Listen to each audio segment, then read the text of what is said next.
Рәхимле, шәфкатьле Аллаһ исеме белән башлыйм эшемне. Алиф лам мим. Мәгънәсен Аллаһ белә. Аллаһудан башка гыйбадәт кылырга яраклы һичбер зат юк, мәгәр Аллаһ үзе генә. Аңа итагать итмәк, куллык күрсәтмәк лазымдыр. Ул һәр вакыт тере, галәмнәр хәлен күзәтеп белеп тора. Тәуратны һәм Инҗилне Аллаһ китабы дип дөресләгән хәлдә, Аллаһ сиңа хаклык белән Коръәнне иңдерде вә Коръәннән элек Тәуратны һәм Инҗилне. Кешеләргә һидаят вә хак белән батил арасын айырыр өчен Коръәнне иңдерде. Аллаһның аятларын инкар итүче кафирләргә ахирәттә әлбәттә каты газап булыр. Аллаһ кафирләрдән үч алуда кудрәт иясе. Аллаһуга әлбәттә җирдә һәм күкләрдә һич нәрсә яшерен түгел. Аллаһ сезне аналарыгыз карынында үзе теләгәнчә сүрәтләр. Барча вүҗүдкә хуҗа һәм бөтен мәхлукка мәгъбуд булырдай илаһы юк, мәгәр Аллаһ үзе генә. Ул кудрәт иясе һәм көчле хаким. И Мөхәммәд алейһиссалам, ул тиңдәше булмаган Аллаһ сиңа китап иңдерде. Ул Коръәндә күбрәге мәгънәсе ачык, аңлаешлы аятлар, ул аятлар Коръәннең төп нигезе. Шулай ук Коръәндә мәгънәсе яки тәъвиле ачык беленмәгән аятлар да бар, ләкин андый аятларга тәъвил ясаудан, ягъни мәгънә чыгарудан Аллаһ тыйды. Әмма күңелләре хактан батилгә авышкан яман кешеләр мәгънәсе ачык түгел аятларга иярерләр, кафир булуны истәп яки мөселманнар арасына фитнә салуны теләп, һәм нәфесләренә муафиq мәгънәләр бирмәкне теләп тәъвил ясарлар. Бу мәгънәсе ачык беленмәгән аятларга тәъвил ясап, мәгънә бирергә һич кем белмәс, мәгәр Аллаһ үзе генә белер.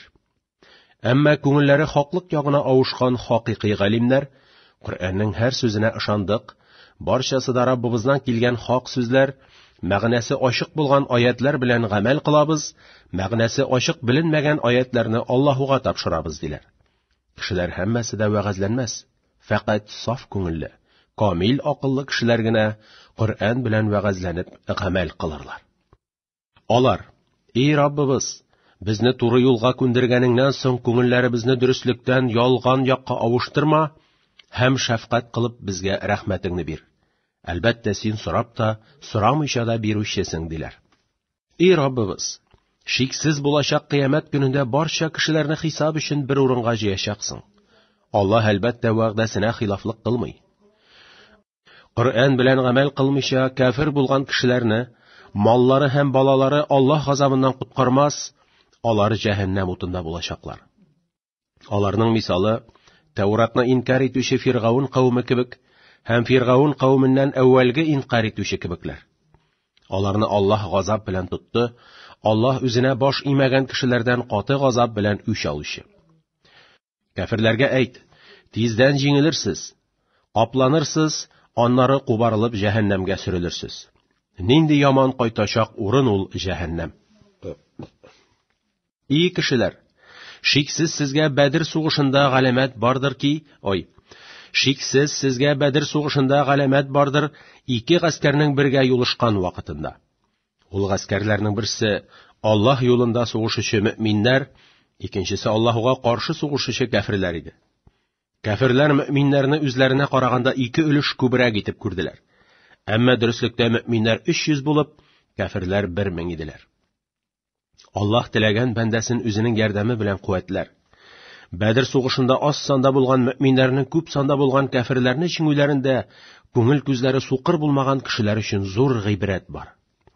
Сынар өчен күңел сөйгән нәрсәләрдән хатыннар, балалар, сыер, кәҗә кебек 4 аяклы хайваннар, җыйган алтын, көмешләр һәм зиннәтләнгән йөгерек атлар һәм иген кебек нәрсәләр Аллаһудан кешеләргә сөекле ителде. Бу нәрсәләр дөнья тереклеге, ләкин барчасы бетәчәк. Алар аз нәрсәләрдер. Аларны һәм дөньяны калдырып Аллаһуга кайтырсыз. Әгәр Коръән белән гамәл кылып, хәзерләнеп барсагыз, иң яхшы урын Аллаһу хузурында. Сез сөйгән нәрсәләрдән артыграк яхшы нәрсә белән сезгә хәбәр биримме? Дөреслектә, Коръән белән гамәл кылучы тақва мөэминнәргә Раббылары хузурында җәннәтләр хәзерләнгән. Асларыннан елгалар агар, алар анда мәңге калырлар. Алар өчен анда пак хатыннар булыр, һәм аларга Аллаһуның ризалыгы булыр. Аллаһ үзенең бәндәләрен һәм аларның барча хәлләрен белүче. Җәннәтләргә кертеләчәк мөэминнәр әйтәләр: "Эй Раббыбыз, без әлбәттә сиңа һәм Рәсүлеңә иман китердек. Безләрне ярлыка, гөнаһларыбызны гафу ит һәм безне җәһәннәм утыннан сакла." Ул тәкъва мөэминнәр, Аллаһ юлында чыдамлылар, Аллаһуга ва Рәсүлгә итагать итүчеләр, мохтаҗларга һәм Аллаһ юлына садака бирүчеләр ва сәхәрләрдә намаз, Коръән укып Аллаһудан гафу сораучылар. Аллаһ үзе ва фәрештәләр һәм хакыйкый чын галимнәр кул булырга яраклы илаһы юк, мәгәр Аллаһ үзе генә дип дөрестлек белән һәм көчле исбатлау белән шаһадат бирәләр. Юк һичбер илаһы, мәгәр Аллаһу Тәгалә үзе генә. Ул барча эштә җиңүче, хикмәт белән эш кылучы. Шиксез, Аллаһ хузурында ислам дине генә дин. Кешеләрнең ислам динен үзгәртеп бозулары, Аллаһудан аларга китап иңмәгәннән ва Рәсүл килмәгәннән түгел, бәлки китап иңдерелеп, Рәсүл күндерелеп, ислам дине тулысынча ачык итеп аңлатылганнан соң, инсафсыз галимнәр бер-берсенә хөсетләнеп, дошманлашып, Аллаһ хөкемнәренә хилафлык кылдылар. Ислам динен бузып бетерделәр. Берәү нәфесе теләгәнне яки бидгать гамәлләрне яклап, Аллаһ аятларын инкар итсә, Аллаһ андыйларга дөньяда адашуны, ахирәттә газап булачакны бик тиз тәкъдир итүче. Әгәр явыз кешеләр хакны инкар итеп, батилны яклап синең белән һаман бәхәсләшсәләр, син аларга әйт: "Үземне һәм миңа ияргән мөэминнәрне Аллаһуга тапшырдым. Без аңа буйсындык." Яна әйт: "Эй сез китаби кафирләр һәм укый яза белмәгән кешеләр! Аллаһуга иман китереп, ислам динен кабул итеп мөселман булдыгызмы? Әгәр исламны кабул итеп, Коръән белән гамәл кылсагыз, шиксез туры юлга күнелделәр. Әмма баш тартсалар, туры юлны тапмаслар. Синең бурычың Аллаһ хөкемнәрен ачык итеп ирештерү генә. Аллаһ әлбәттә бәндәләрнең эшләрен күрүче." Аллаһу Тәгаләнең аятларын инкар итүче кафирләр, пәйгамбәрләрне һәм ислам диненә, хаклыкка чакыручы мөселманнарны хаксыз үтерәләр. Аларга ахирәттә җиткүче газап булачагы белән хәбәр бир. Мөселманнарны хаксыз үтерүче кафирләрнең дөньяда һәм ахирәттә барча эшләре юкка чыкты, һәм аларга ахирәттә ярдәмче булмас. Күрәсеңме китаптан өлеш бирелгән кафирләрне? Алар Коръән белән гамәл кылырга һәм дә үзара барча эшләрен Коръән белән генә хәл итәргә чакырылалар. Ләкин бу чакыруны инкар итеп, артларына дүнәләр. Алар Аллаһуга каршылык күрсәтүчеләр. Кафирләрнең безне җәһәннәм уты тотса да берничә көн генә тотар дип әйтүләре, ислам динен вә Коръән хөкемнәрен кабул итмәүләренә сәбәп булды, һәм батил диннәрендә Аллаһуга ялганны ифтира итүләре аларны алдады. Шиксез булачак кыямәт көнендә аларны хөкемгә җыеп китерсәк, ничек булыр хәлләре? Вә зулым ителмичә һәр кеше үзенең кылган гамәле буенча гына тиешле җәзаны алганда, Коръән белән гамәл кылмаучыларның хәле ничек булыр? Эй Аллаһ, син барча байлыкка патшасың. Үзең теләгән кешегә байлыкны бирәсең һәм үзең теләгән кешедән байлыкны аласың.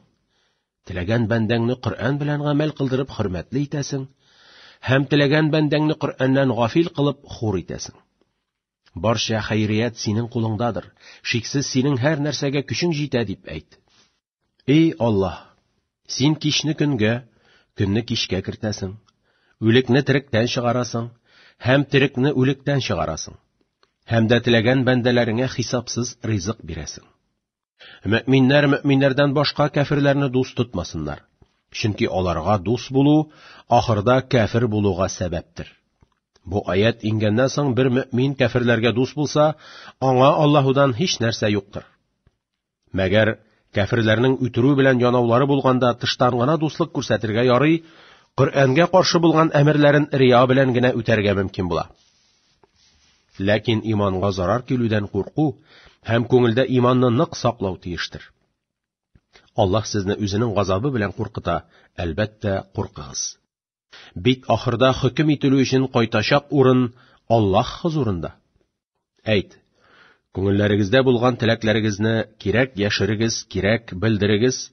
Аллаһ аны беләдер һәм җир күкләрдә булган нәрсәләрне дә беләдер. Аллаһ һәр нәрсәгә кадир. Кыямәт көнне һәр изге кеше эшләгән изге эшләренең әҗерен хәзерләнеп алдына куелганын табар. Бозык эшләрне эшләүчеләр дә гөнаһлары алларына куелганны күрерләр. Бу явыз эшләрнең иясе явыз эшләре белән үзенең арасын бик ерак булуны теләр, ләкин явыз эшләре үзе белән мәңге бергә булыр. Аллаһ сезне үзенең газабы белән куркыта. Газабыннан куркып, Аллаһуга итагать иткән мөэмин бәндәләренә ул мехрибанлы. И Мөхәммәд галәйһиссәлам, әйт: әгәр Аллаһуны сөяр булсагыз, миңа иярегез. Миңа иярсәгез, Аллаһ сезне сөяр һәм гөнаһларыгызны ярлыкар. Тәүбә итеп, Аллаһ юлына кирсәгез, ул әлбәттә ярлыкаучы һәм рәхимле. И мөэминнәр, Аллаһуга һәм Рәсүлгә итагать итегез. Әгәр итагать итүдән баш тартсагыз, дөреслекдә Аллаһ кафирләрне сөйми. Ягъни итагать итмәсәгез, кафир булырсыз. Дөреслекдә Аллаһу Тәгалә Адәм, Нух, Ибраһим пәйгамбәрләрне, Ибраһим нәселеннән килгән пәйгамбәрләрне һәм Гыймран нәселеннән Мәрьямне ва Мәрьям угылы Гайсаны бөтен дөнья кешеләреннән үстен итеп сайлады. Бөек дәрәҗәләргә күтәрде. Бу пәйгамбәрләр бер-берсеннән туа килмеш бер нәселләрдер. Аллаһ һәр нәрсәне ишетүче ва белүче. Гыймран хатыны Хөннәнең Раббысына ялварганын хәтерләгез. Ул әйтте: "Эй Раббым, арынымдагы баланы үз хезмәтемнән азат итеп, синең юлыңа тапшырырга нәзер әйттем. Я Раббым, сораганымны кабул итеп, теләгемә ирештер. Син минем сүземне ишетүче һәм теләгемне белүчесең." Гыймран һәм хатыны картлыкка ирешкәннәр, ләкин балалары булмаган. Хөннә бер көнне агач күләгәсендә утырганда бер кошның балаларын ашатканын күреп, "Минем дә балам булсачы" дип зарланды. "Я Раббым, миңа бер бала бирсәң, ул баланы Мәсҗид Аксага дин хезмәтенә куяр идем" дип нәзер әйтте. Аллаһ теләген кабул итте, Хөннә Мәрьямгә йөкле булды. Хөннә Мәрьямне тудыргач: "Эй Раббым, кыз бала тудырдым. Ир бала булса дин хезмәтенә яхшы булыр иде" диде. Аллаһ белүчерәктер, нинди бала тудырганыңны. Хөннә әйтте: "Ир бала әлбәттә кыз бала кебек түгел, аның исемен Мәрьям куштым. Бу баланы ва аннан туачак балаларны рәхмәтеңнән сөрелгән шайтан шәрреннән синең саклавыңа тапшырдым." Мәрьямнең анасы Хөннә Зәкәрия пәйгамбәрнең хатыны белән бер туган иделәр. Мәрьямне Раббысы Мәсҗид Аксага күркәм кабул итү белән кабул итте һәм яхшы тәрбия белән тәрбияләде. Һәм тәрбияләп үстермәк өчен Зәкәрия пәйгамбәргә тапшырды. Хөннә Мәрьямне тудыргач, Мәсҗид Аксага алып барып, андагы намаз укучыларга: "Бу бала Аллаһ юлына нәзер әйтелгән, кабул итеп алыгыз" диде. Мәсҗид әһелләре баланы кабул итеп алдылар һәм тәрбияләп үстерү хакында һәрберсе "Мин алам" дип үзара бәхәсләштеләр. Бу бәхәсне бетерү өчен Аллаһудан юл күрсәтелде.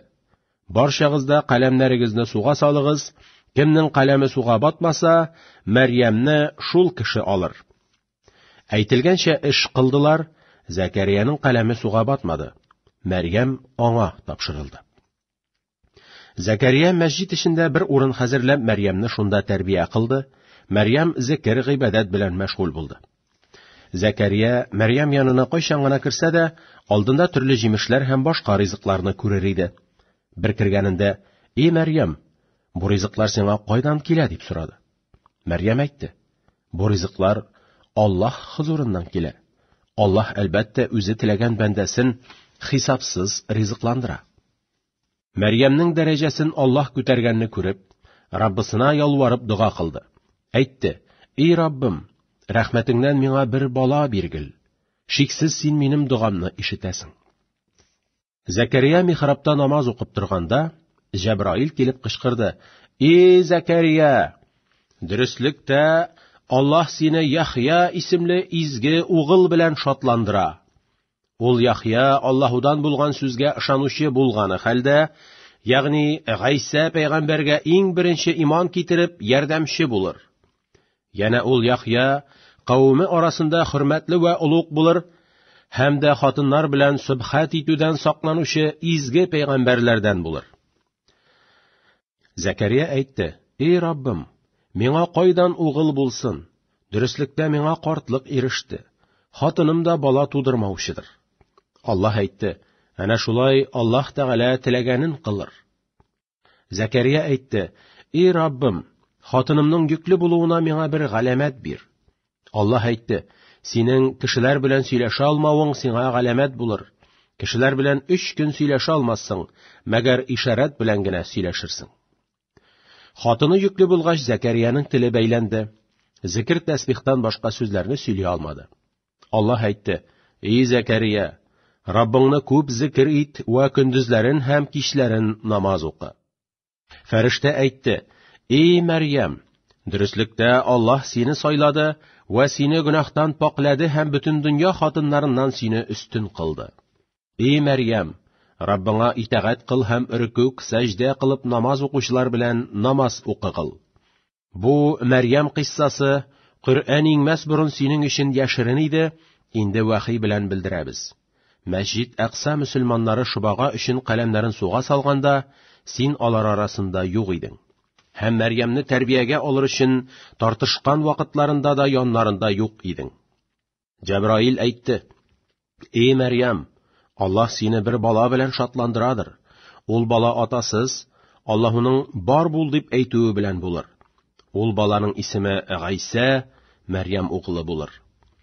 Ул Гайса бишектә чагында һәм үсеп җиткәч кешеләр белән хикмәтле сүзләр аша сөйләшер һәм ул изгеләрдән булыр." Мәрьям әйтте: "И Раббым, миңа бала кайдан булсын? Чөнки миңа ир затының кулы тигәне юк." Аллаһ әйтте: "Әнә шулай Аллаһ үзе теләгән нәрсәне халык кылыр, бер нәрсәне булдырырга теләсә фақат бул дияр, ул нәрсә ул теләгәнчә бар булыр." Аллаһ Гайсәгә язу белемен, шәригать хөкемнәрен һәм Тәурат, Инҗил китапларын өйрәтте. Вә Якуб балаларына рәсүл кылды. Гайса пәйгамбәр булгач, Якуб балаларына әйтте: "Мин сезгә Раббыгыздан пәйгамбәрлегемә ачык дәлилләр һәм галәмәтләр белән килдем.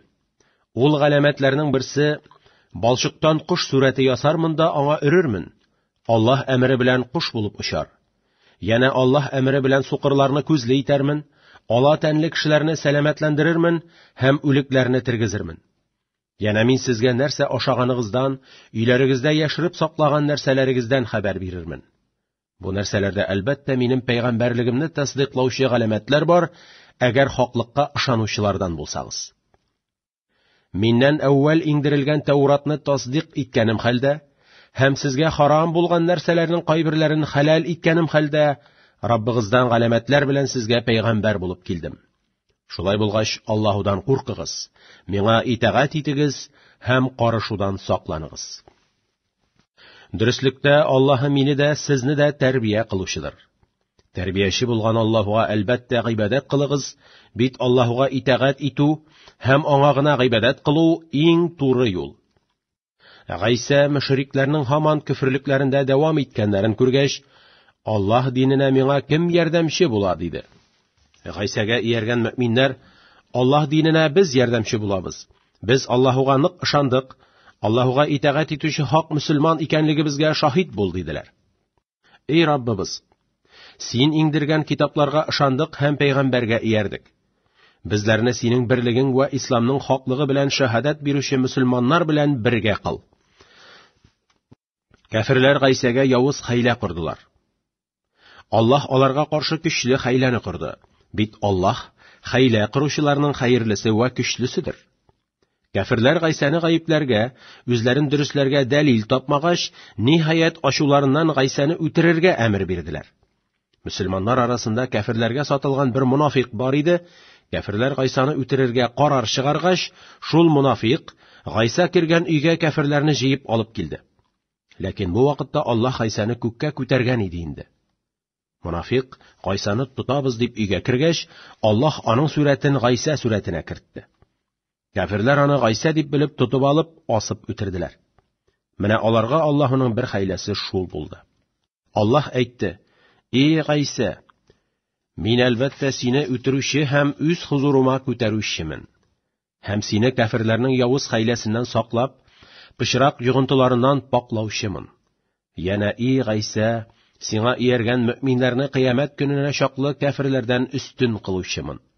Кафирләр белән арагызда булган ихтилаф эшләрдә хөкем итәрмен. Әмма Коръән белән гамәл кылмыйча кафир булган кешеләрне дөньяда һәм ахирәттә каты газап белән газап кылырмын. Минем газабымнан кутылырга аларга ярдәмче булмас. Әмма иман китереп изге гамәлләр кылучы мөэминнәрнең әҗрен тулысынча Аллаһ үзе бирер.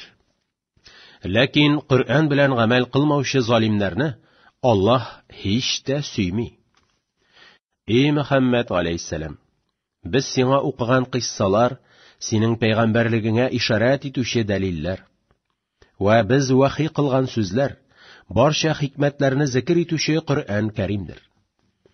Гайсаның атасыз халык кылынуының мисалы Аллаһ хузурында Адам алейһиссәлам кебектер. Адамның тәнен балчыктан төзеде дә соңрак аңа Адам бул диде. Адам булды. Гайса да Аллаһның бар бул дип әйтүе белән булды. Гайса хакында булган хак сүзләр Раббыңнан, шикләнүчеләрдән булма. Ашык дәлилләр килгәннән соң берәү Гайса хакында синең белән бәхәсләшсә, син аларга әйт: Без үзебез, балаларыбыз һәм хатыннарыбыз, һәм сез үзегез, балаларыгыз һәм хатыннарыгыз бер урынга җыелыйк. Аннары Гайса хакында кем ялган сөйләсә, аңа Аллаһның ләгънәте булсын дип, Аллаһудан сорап бер-беребезгә дуга кылышырбыз дип. Кафирләр мөселманнарның ләгънәте төшүдән куркып килмәделәр. Гайса хакында сөйләгән бу кыйсса әлбәттә хактыр. Аллаһудан башка илаһы юк, мәгәр Аллаһ үзе генә. Ул Аллаһ әлбәттә һәр эшендә җиңүче һәм белеп хөкем итүче.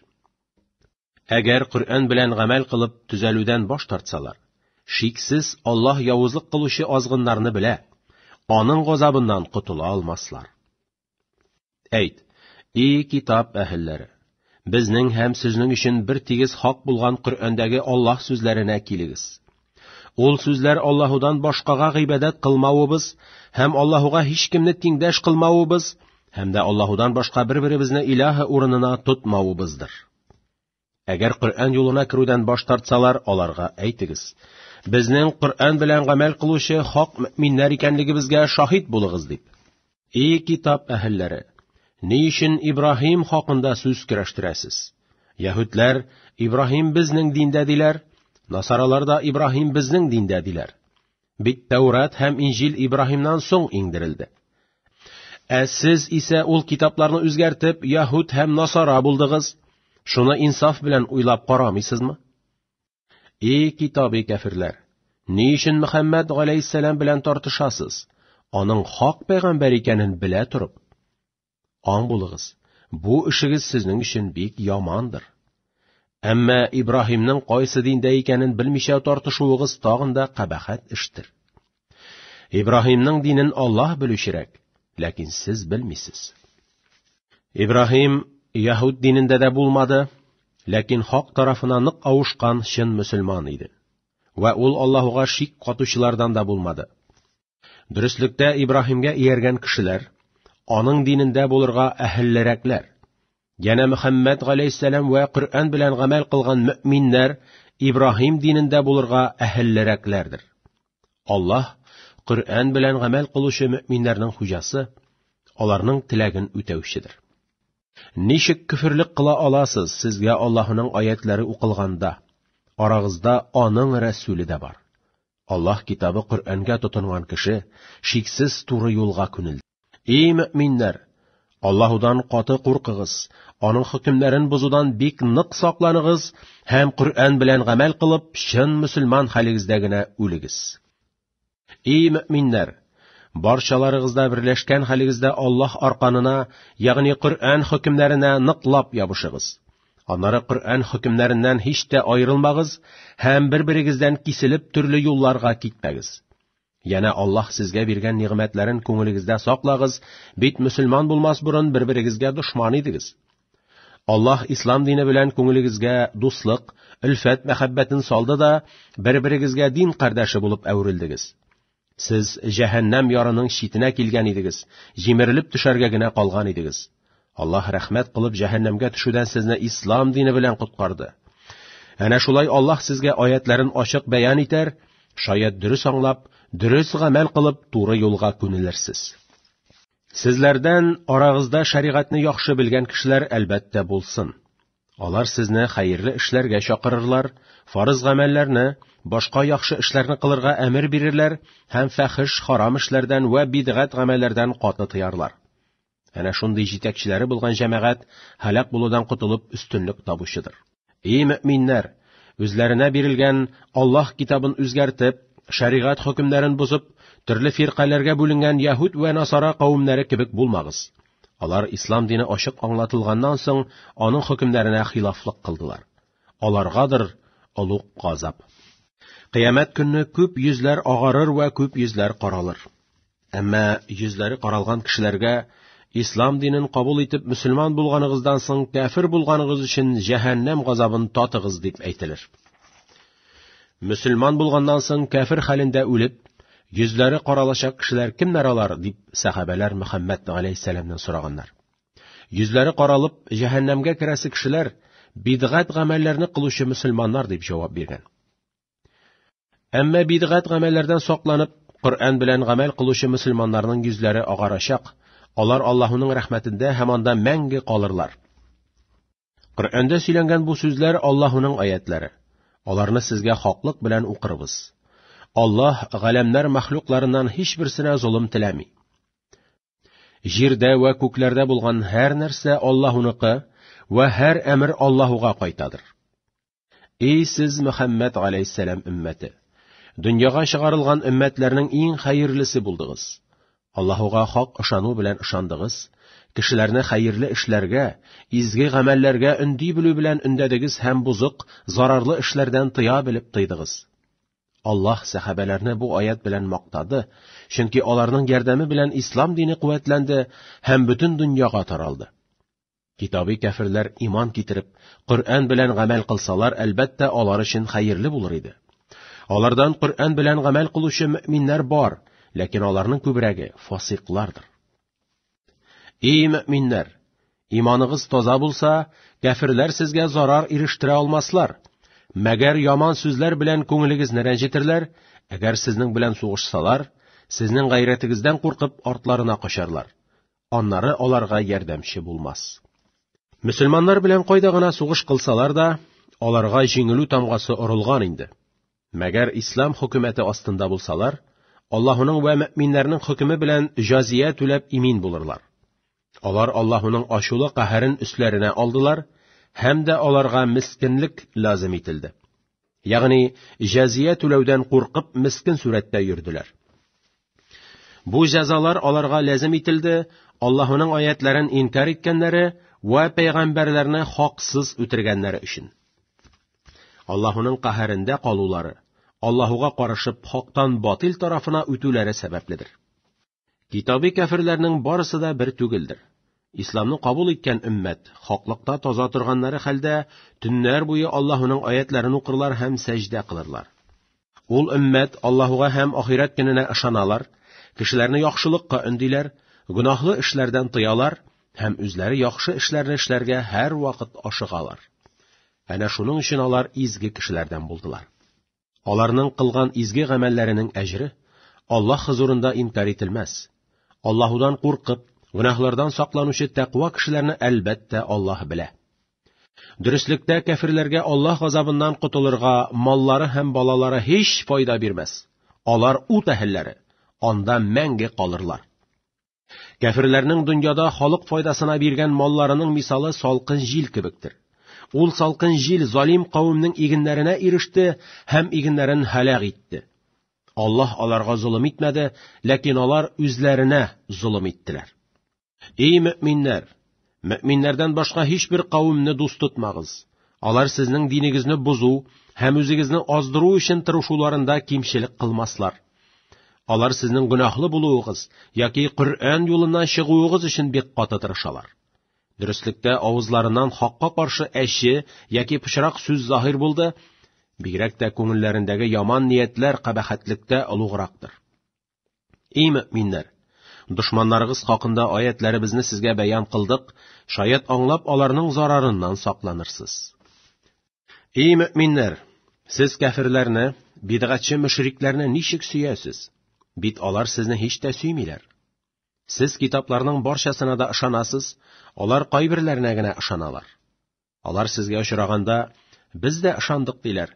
Әгәр аулак урынга җыелсалар, сезгә хөсетләнеп һәм сезгә зарар итә алмауларына ачуланып, бармакларын тешлиләр. Әйт, ачуыгыздан шартлап үлегез дип. Аллаһ мөэминнәрнең дә, кафирләрнең дә күңелләрендә булган нәрсәне белә. Әгәр сезне эшегездә хәерле уңышлар тотса, сезгә килгән шатлык аларның йөзен каралта. Әгәр сезгә кайгы килсә, алар аның өчен шатланалар.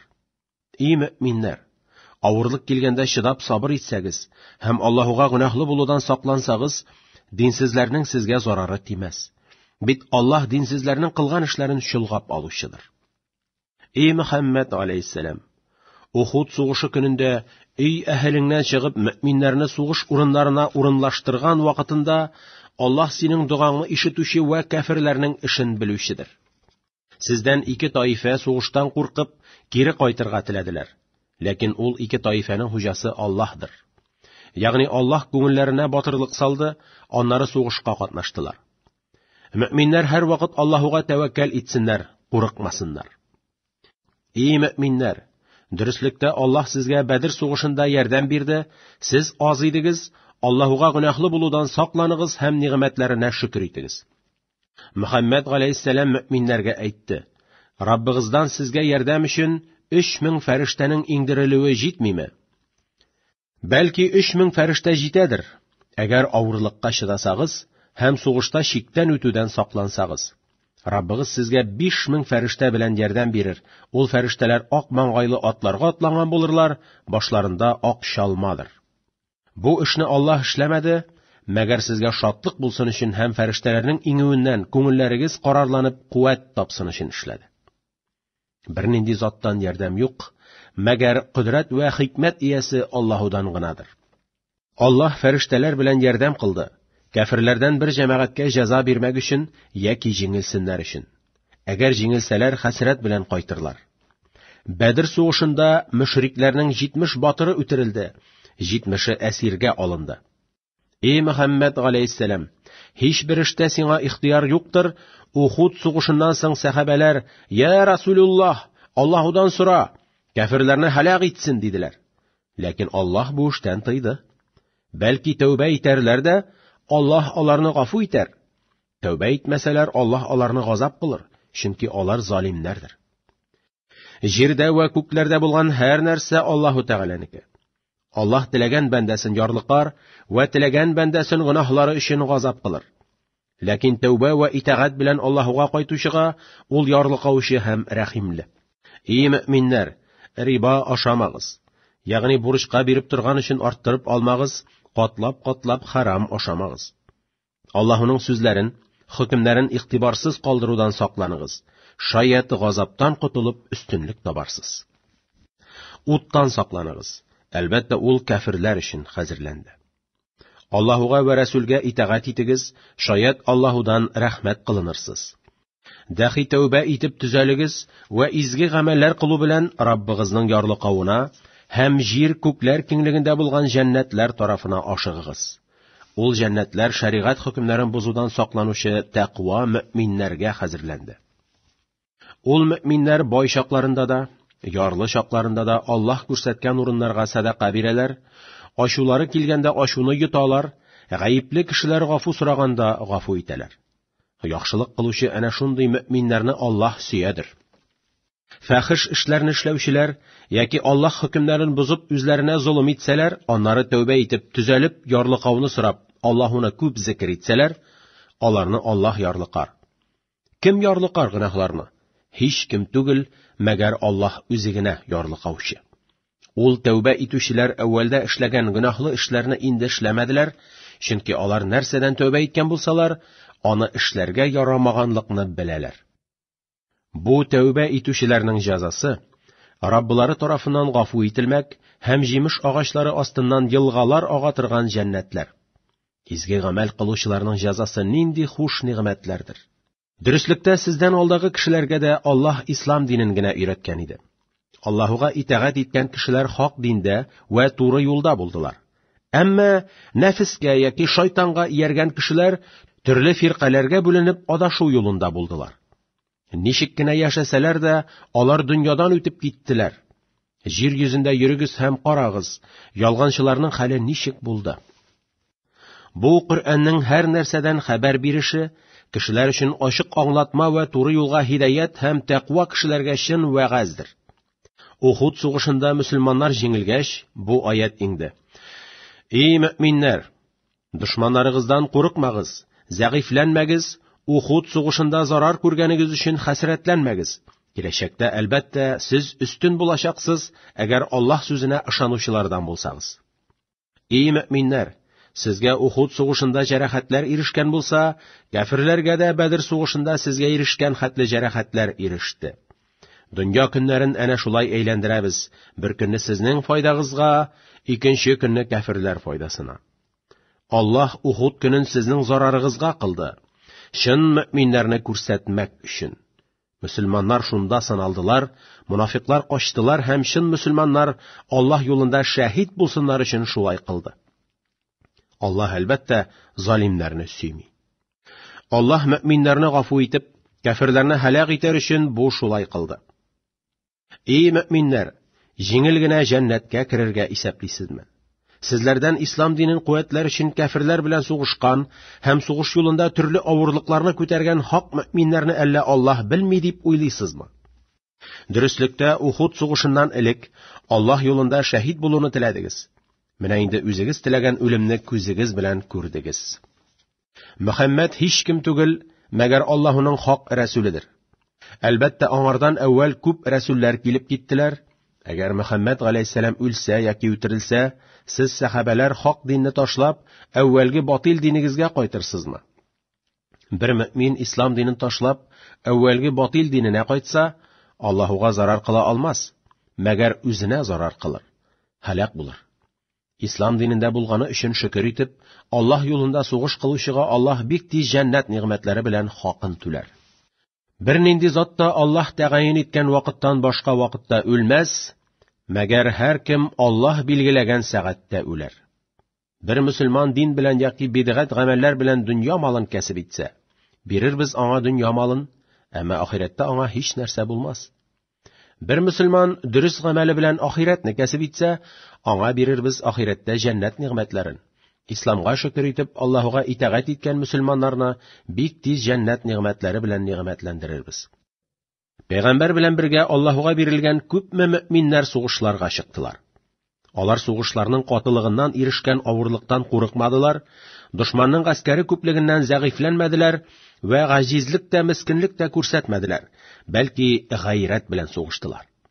Гайрәт белән сугышучыларны вә авырлыкны күтәрүче сабырларны Аллаһ сөяр. Пәйгамбәрләргә ияреп сугыш кылган мөэминнәрнең сүзләре: "Эй Раббыбыз, гынаһларыбызны һәм эшләребездә чиктән үтүләребезне ярлыка, сугыш сафларында аякларыбызны таза кыл һәм кафирләрне җиңәргә безгә ярдәм бир." Аллаһ аларга дөнья нигъмәтләрен бирде һәм ахирәтнең мәңгелек яхшы нигъмәтләрен дә бирде. Коръән юлы белән изге гамәлләр кылучы мөэминнәрне Аллаһ әлбәттә сөя. Эй мөэминнәр, әгәр кафирләргә һәм мунафикларга итагать итсәгез, яки алар белән дус булсагыз, ул вакытта алар сезне иманыгыздан чыгарып, күферлеккә кайтарырлар. Хәсрәтләнүчеләрдән булырсыз. Бәлки дөньяда һәм ахирәттә ярдәм бирүче хуҗагыз Аллаһ үзе генәдер. Аңа гына итагать итеп, аннан гына ярдәм сорагыз. Аллаһ ярдәмчеләрнең иң хәерлесе. Кафирләрнең күңеленә бик тиз курку салырбыз. Ухуд сугышында мөшрикләр җиңсәләр дә, Аллаһ күңелләренә курку салгач, сугышны туктатып, Мәккәгә кайтып киттеләр. Аллаһуга мәхлукны тиң кылуның дөрестлегенә Аллаһудан дәлил иңдерелмәгән көйгә, Аллаһуга мәхлукны тиң кылганнар өчен Аллаһ күңелләренә курку салды. Аларның кайтачак урыннары җәһәннәм утыдыр. Нинди кабахәт залимнәрнең кайтачак урыннары. Дөрестлектә Аллаһ сезгә биргән вәгъдәсендә торды. Ухуд сугышында башта мөшрикләрне үтердегез һәм куркытып качырдыгыз. Сез ике тау арасында саклык өчен пәйгамбәр тарафыннан куелган мөэминнәр, үзегез сөя торган мөшрикләрнең җиңелүен күргәч, урыныгыздан китү-китмәү хакында низаклаштыгыз һәм күбрәгегез пәйгамбәрнең рөхсәтеннән башка урыннарыгызны ташлап китеп гөнаһлы булдыгыз. Шул арада ике тау арасыннан мөшрикләрнең атлы гаскәре артыгыздан төште һәм куркып качкан мөшрикләр дә кире борылып килделәр. Сез ике арада кысылып калдыгыз, хәтта куркуга төштегез. Сездән Ухуд сугышына табыш малын алыр өчен баручылар бар, һәм ахиратны өмет итеп Аллаһ ризалыгы өчен генә баручылар да бар. Пәйгамбәргә хыянәтле булганыгыздан соң, мөшрикләрне җиңүдән сезне дүндерде. Ягъни сезгә ярдәм бирмәде һәм тәкъва мөэминнәрне ачыклап күрсәтте. Барыгызны да сынар өчен Аллаһ шулай эшләде. Дөреслектә Аллаһ мөэминнәргә рәхмәт иясе. Ухуд сугышында мөшрикләр җиңә башлагач, һич кемгә илтифат итмичә, пәйгамбәрне ташлап тауга качасыз. Пәйгамбәр минем яныма җыелыгыз дип кычкырадыр, ә сез үлемнән куркып һаман качасыз. Шуның өчен Аллаһ сезгә кайгы өстенә кайгы бирде. Беренче кайгы тау арасын ташлап китүләре, икенче кайгы сугыш каты барганда тауга качуларыдыр. Чөнки бу ике кайгы өчен соңыннан бик каты кайгырдылар. Бу ике кайгы сәбәпле сугышта җиңелүегез һәм табыш малын кулга төшерә алмавыгыз өчен, шулай ук шәһид булган яки яраланган кардәшләрегез өчен артык кайгырмавыгыз өчен Аллаһ шулай кылды. Аллаһ сезнең кылган эшләрегездән хәбәрдар. Ухуд кайгысыннан соң Аллаһ сезгә тыныч булган йокыны иңдерде. Ул йокы сезләрдән ихлас мөэминнәргә галиб булыр, алар тынычланып йокларлар. Йокыдан соң кайгылары бетәр, куәтләре артыр. Ул йокы сезләрдән тәкъва таифәгә ирешер. Икенче таифә үзләрен хәсрәткә салды. Аллаһуга хаксыз наданлык занын кылу белән. Алар сугыш эшләреннән безгә ярдәм яки мал бармы диләр. Әйт, ярдәм вә мал һәммәсе Аллаһ кулындадыр. Яна алар сиңа белдермәгән яман уйларын күңелләрендә саклыйлар. Сугыш эшләрендә Аллаһудан безгә ярдәм булган булса, бу урында әлбәттә үтерелмәгән булыр идек диләр. Әйт, гәрчә өйләрегездә булсагыз да, үлем белән тәкъдир ителгән кешеләр әлбәттә үтәчәк урыннарына чыгар иделәр. Аллаһ бу эшләрне кылды, күкрәк ишегездә булган начар уйларыгызны ачар өчен, һәм күңелләрегездәге наданлык занын ачып сезне гафу итәр өчен. Бит Аллаһ күкләр эчендә булган уйларны белүче. Мөселманнар вә мөшрикләр гаскәре сугышыр өчен бер-берсенә каршы килгән заманда, сезләрдән артларына борылып китүче бер таифа мөселманнарның хата эшләре сәбәпле шайтан аларны абындырды. Тәүбә истигъфарлары соңында Аллаһ аларны гафу итте. Аллаһ әлбәттә ярлыклаучы һәм мехрибанлы. Эй мөэминнәр, кафирләр кебек булмагыз. Аларның мунафиq дуслары сәүдә белән юлда йөргәндә яки сугышта үлүчеләре булса, өйдә торган дуслары әйтер: "Әгәр алар безнең белән бергә өйдә торсалар, үлмәс вә үтерелмәс иделәр" дип. Ул мунафикларның күңеленә хәсрәт булсын өчен Аллаһ кафирләрдән шул сүзләрне әйттерде. Аллаһ тергезә һәм үтерә, Аллаһ сезнең кылган эшләрегезне күрүче. Әгәр Аллаһ юлында үтерелсәгез яки үлсәгез, Аллаһ тарафыннан гафу ителү һәм рәхмәт кылыну әлбәттә сезнең җыйган дөнья малыгыздан хәерледер. Әгәр үлсәгез яки үтерелсәгез дә, кубарылып Аллаһуга барырсыз. Эй Мөхәммәд галәйһиссәлам, Аллаһуның рәхмәте белән өммәтеңә шәфкатьле булдың. Әгәр каты күңелле булсаң, әлбәттә синең тирәңнән качар иделәр. Сахабаларның хата эшләрен гафу ит һәм алар өчен Аллаһудан ярлыгауны сора, һәм дә зур эш булганда алар белән киңәш ит. Әгәр бер хәерле эшне ниятләсәң, Аллаһуга тәвәккәл итеп ниятләгән эшеңне эшлә, киңәшкә алданып буш калма. Аллаһ әлбәттә үзенә тәвәккәл итүчеләрне сөядер. Әгәр Аллаһ безгә ярдәм итсә, сезне җиңүче булмас. Әгәр ярдәм бирмәсә, җиңелүчеләрдән кылса, шуннан соң сезгә кем ярдәм бирер? Шулай булгач, мөэминнәр Аллаһуга тәвәккәл кылсыннар. Табыш малына хыянәт итмәк пәйгамбәргә һич дөрес булмас. Ухуд сугышында сахабалар табыш малын үзебез барып алмасак, пәйгамбәр бирмәс дип зан кылдылар. Бер кеше табыш малына хыянәт итсә, кыямәт көнендә шул малын күтәреп Аллаһ хузурына килер. Аннары һәрбер кеше кылган эше буенча тиешле җәзаны алыр, тиешсез җәза белән зулым ителмәсләр. Әгәр берәү Коръән юлы белән Аллаһ ризалыгына иярсә, ул кеше Коръән хөкемнәрен бузып, Аллаһуның ачуын кәсеп иткән кеше белән бер тигез булырмы? Аллаһуның ачуын кәсеп иткән кешеләрнең урыны җәһәннәм, ул җәһәннәм нинди яман урындыр. Коръән белән гамәл кылучы хак мөэминнәргә Аллаһ хузурында бөек дәрәҗәләр бар. Аллаһ мөэминнәрнең кылган эшен күрәдер. Аллаһ мөэминнәргә үзләреннән пәйгамбәр күндереп зур нигъмәтләр бирде. Пәйгамбәр мөэминнәргә Аллаһының аятларын укыр, аларны мөшриклектән, бидгать гамәлләрдән вә башка нәҗисләрдән паклар. Дәхи Коръәнне һәм шәригать хөкемнәрен өйрәтер. Гәрчә алар Коръән иңмәс борын ачык адашуда булсалар да. Әйе, сезгә Ухуд көнендә кайгы ирешкән булса, сез мөшрикләргә Бәдер сугышында үзегезгә ирешкән кайгының 2 өлешен ирештердегез түгелме? Бу кайгы безгә ни өчен иреште дисез? Син аларга бу кайгы үзегездән булды диген. Чөнки алар пәйгамбәр әмренә хилафлык кылдылар. Әлбәттә, Аллаһның һәр нәрсәгә көче җитәдер. 2 гаскәр сугышыр өчен бер-берсенә юлыккан көндә сезгә ирешкән кайгы Аллаһ теләге белән булды. Чын мөэминнәрне белдерер өчен шулай кылды. Яна мунафикларны мөселманнарга белдерү өчен шулай кылды. Аларга әйтелде: "Килегез, Аллаһ юлында сугышыгыз яки үзегезне яклап сугышыгыз" дип. Мунафиклар, әгәр сугышның барлыгын белсәк, әлбәттә сезгә ияреп сугышка чыгарбыз диләр. Ләкин сугышның барын белгән көндә алар иман ягына караганда көферлек ягына якынрак иделәр. Шулай итеп, алар күңелләрендә булмаган нәрсәне телләре белән сөйлиләр. Аларның күңелләрендә булган нәрсәне Аллаһ әлбәттә белүче. Сугышка чыкмыйча өйдә калган мунафиклар сугышка чыккан кардәшләренә карата: "Әгәр алар безгә ияреп өйдә калган булсалар, әлбәттә үтерелмәсләр иде" диләр. Син әйт: "Әгәр үлем сезнең ихтыярда булса, үзегезгә килә торган үлемгә каршы торыгыз. Хакны сөйләүчеләрдән булсагыз." Аллаһ юлында шәһид булган мөэминнәрне үлекләр дип һич тә хисап итмә. Бәлки алар терекләр һәм Рабблары хузурында ризыкланалар. Аллаһ рәхмәт итеп биргән нигъмәтләр өчен аларның рухлары шатланучыдыр.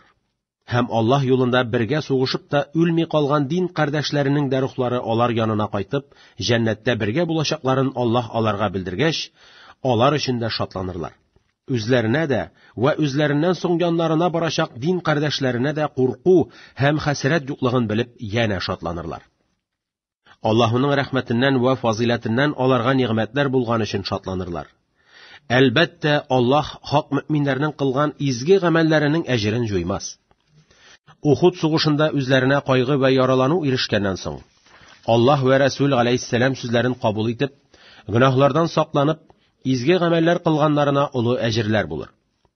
Үтеп баручы кәрван кешеләре мөселманнарга: "Мәккә мөшрикләре сезгә каршы күп гаскәр хәзерләгәннәр, куркыгыз алардан, сугышмагыз" диделәр. Мөшрикләрдән куркыгыз дигән сүз мөселманнарның иманын арттырды һәм алар әйттеләр: "Ярдәм йөзеннән безгә Аллаһ җитәдер. Ул ни хуш вәкилдер" дип. Мөселманнар вәгъдә ителгән урынга барып, Аллаһудан нигъмәт йөзеннән сугыш булмыйча уңышлы сәүдә итеп күп мал белән сәламәт кайттылар. Һәм Аллаһ разый булачак эшләрне кылдылар. Аллаһ яхшылыкка каршы күп яхшылык итүче олы фазиләт ияседер. Ухуд сугышыннан соң киләсе елда Бәдердә сугышырбыз дип, мөшрикләр мөселманнар белән вәгъдә кылышканнар иде. Мөселманнар гайрәт белән сугышабыз дип, вәгъдә ителгән вакытка Бәдергә бардылар. Ләкин мөшрикләр мөселманнарның гайрәтеннән куркып килмәделәр. Дөреслектә сезне Мәккә мөшрикләре белән куркытучы Нәгыйм шайтандыр. Ул үзенең дуслары мөшрикләр вә мунафиклар белән сезне куркыта. Әгәр ышанучылардан булсагыз, алардан курыкмагыз, миннән генә куркыгыз. Эй Мөхәммәд алейһиссәлам, надан ахмакларның кафирлеккә ашыгулары сине хәсрәтләндермәсен. Дөреслектә алар Аллаһуга һич тә зарар итә алмаслар. Аллаһ аларның ахирәттә өлешсез булуларын тели һәм аларгадыр олы газап. Дөреслектә иманны биреп кафирне алган кешеләр бер нәрсә белән дә Аллаһуга зарар итә алмаслар, бәлки аларгадыр рәнҗетүче газап. Кафирләр уйламасыннар: "Без аларга биргән мал һәм балалар үзләре өчен хәерле" дип. Без әлбәттә аларга мал һәм балаларны гөнаһларын арттырсыннар өчен генә бирәбез һәм аларга бирәбез хур итүче газап. Эй мунафиклар, Аллаһ мөэминнәрне сездә булган 200лелек халәтендә калдырыр булмады. Хәтта нәҗис мунафикларны пак мөэминнәрдән айырганга чаклы.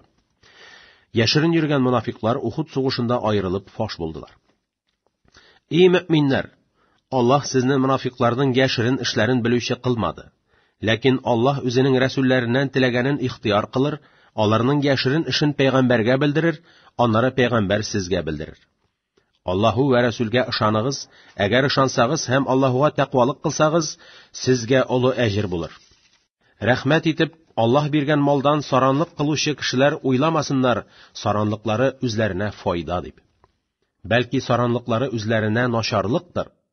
Саранлык белән җыйган маллары тиздән кыямәт көнендә муеннарына чорналыр. Бит җирдәге ва күкләрдәге байлык Аллаһуныкы һәм Аллаһ кылган эшләрегездән хәбәрдар. Аллаһ аларның сүзләрен ишетте, әйттеләр: Аллаһ ярлы, әмма без бай дип.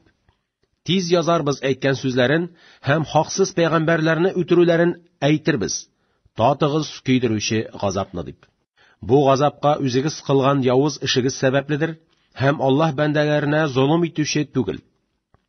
Пәйгамбәрләрне үтерүче яһүдләр әйтте: Аллаһ безгә гахит кылды, һич бер пәйгамбәргә ышанмаска, хәтта ул пәйгамбәр курбан чалып, ул курбанны күктән ут иңеп ашаганга чаклы. Әйт, дөреслектә миннән элек сезгә ачык дәлилләр һәм сүз сораган курбан белән пәйгамбәрләр килде. Ни өчен пәйгамбәрләрне үтердегез? Әгәр курбан китерсәң, пәйгамбәреңә ышаныгыз дигән сүзегез дөрес булса. Әгәр сине ялганчы дисәләр, синнән әүвәлге рәсүлләрне дә ялганчы санадылар. Ул рәсүлләр ачык аңлатма һәм галәмәтләр ва күңелләрне нурландыручы китаплар белән килде. Барча кеше үлем ачысын татучы һәм кыямәт көнне гамәлләрегезгә карата сезгә әҗерләрегез әлбәттә бирелер. Берәү җәһәннәм газабыннан ерак ителсә һәм җәннәткә кертелсә, дөреслектә ул кеше өстенлеккә иреште. Дөнья тереклеге кешеләрне алдаудан башка нәрсә түгел. Малларыгызда бәла-каза күреп, үзегез дә бәла-казага очрап әлбәттә сыналырсыз. Һәм сездән китап бирелгән кешеләрдән вә динсезләрдән әлбәттә мәсхәрә кыла торган сүзләрне күп ишетерсез. Әгәр буларның барына да сабыр итеп чыдасагыз һәм Аллаһуга тәкъвалык кылсагыз, әлбәттә бу эш бик улы һәм мөһим эштер. Аллаһ китап әһелләреннән гахит алды. Китаптагы Аллаһ хөкемнәрен кешеләргә ирештерерсез һәм бер хөкемне дә яшермәссез дип. Алар гахитләрен һәм кешеләргә китаптагы Аллаһ хөкемнәрен ирештерү бурычларын артларына ыргыттылар. Шуның өчен кешеләрдән аз акча алдылар. Аллаһ хөкемнәрен дөнья малына алыштырып сәүдә итүләре нинди кабахәт сәүдәдер. Аллаһ хөкемнәрен бузучыларны ва дөнья малы өчен Аллаһ хөкемнәрен яшерүчеләрне Аллаһ газабыннан кутылырлар дип һич тә уйлама, һәм эшләмәгән эшләре өчен мактанучыларны да, ягъни без мөселман дип мактаналар, ләкин Коръән белән гамәл кылмыйлар, аларны Аллаһ газабыннан кутылыр дип уйлама. Аларгадыр рәнҗетүче газап. Җир ва күкләр байлыгы Аллаһ байлыгыдыр, һәм Аллаһуның һәр нәрсәгә көче җитәдер.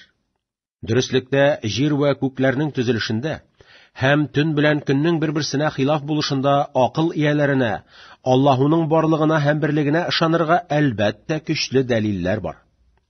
Ул акыл ияләре намаз укырлар, намаздан башка вакытта да Аллаһуны зикр итәрләр, баскан, утырган ва яннарына яткан хәлдә. Дәхи җир күкләрнең төзелеше хакында акылларын эшләтеп фикерләрен йөртерләр. Эй Раббыбыз, бу төзелешне син максатсыз бушка гына төземәдең. Мактау сиңа, син барча кимчелектән паксың. Безләрне ут газабыннан сакла. Эй Раббыбыз, бер кешене җәһәннәм утына салсаң, тереклектә син аны һәлак иттең.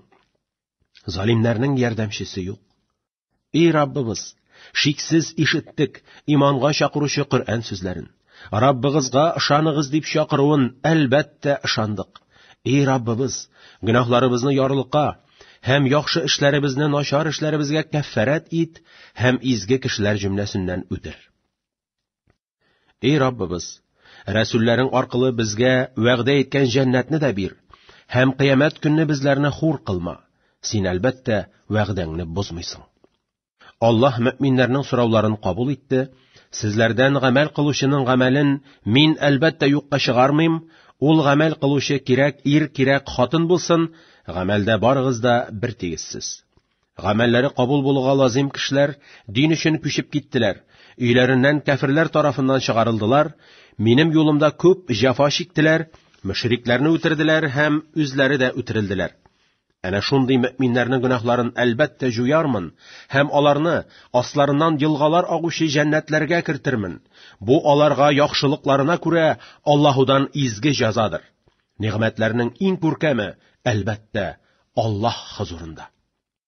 Сине әлбәттә алдамасын кафирләрнең шәһәрдән шәһәргә йөреп сәүдә итүләре. Ягъни дөнья малына кызыгып, ахират гамәленә кимчилек китермә. Кафирләр кызыккан дөнья малы вакытлыча файдаланачак бик аз нәрсәдер. Ахиратта аларның урыны җәһәннәм, ул җәһәннәм нинди яман урындыр. Ләкин Раббыларына гөнаһлы булудан сакланган тәкъва мөэминнәргә асларыннан елгалар агучы җәннәтләр, алар анда мәңге калырлар. Бу нигъмәт Аллаһудан иңдерелгән нигъмәтләрдер. Аллаһу хузурында булган нигъмәтләр изгеләр өчен хәерледер. Китап әһелләреннән Аллаһуга, сезгә иңдерелгән Коръәнгә һәм үзләренә иңдерелгән китапка ышанучылары әлбәттә бар. Ягъни Коръән белән гамәл кылучылар. Алар түбәнчелек белән Аллаһуга нык бирелүчеләр, Аллаһуның аятларын дөньяның аз акчасына сатмаслар. Ягъни дөнья малы өчен Коръән хөкемнәрен бузмаслар. Әнә шул кешеләрнең әҗерләре Раббылары хузурындадыр. Бит Аллаһ тизлек белән хисап итүче. Эй мөэминнәр, тормыш авырлыкларына, дин мәшәкатьләренә, төрле казаларга һәм дошманнарның һөҗүмнәренә сабыр итегез. Нинди генә авырлыклар килсә дә, ул авырлыкларны бергәләп күтәрегез. Шыдам, сабыр булыгыз. Динегезне саклауда берләшеп, дошманга каршы бик таза торыгыз һәм Аллаһудан куркыгыз. Шаят өстенлек табарсыз.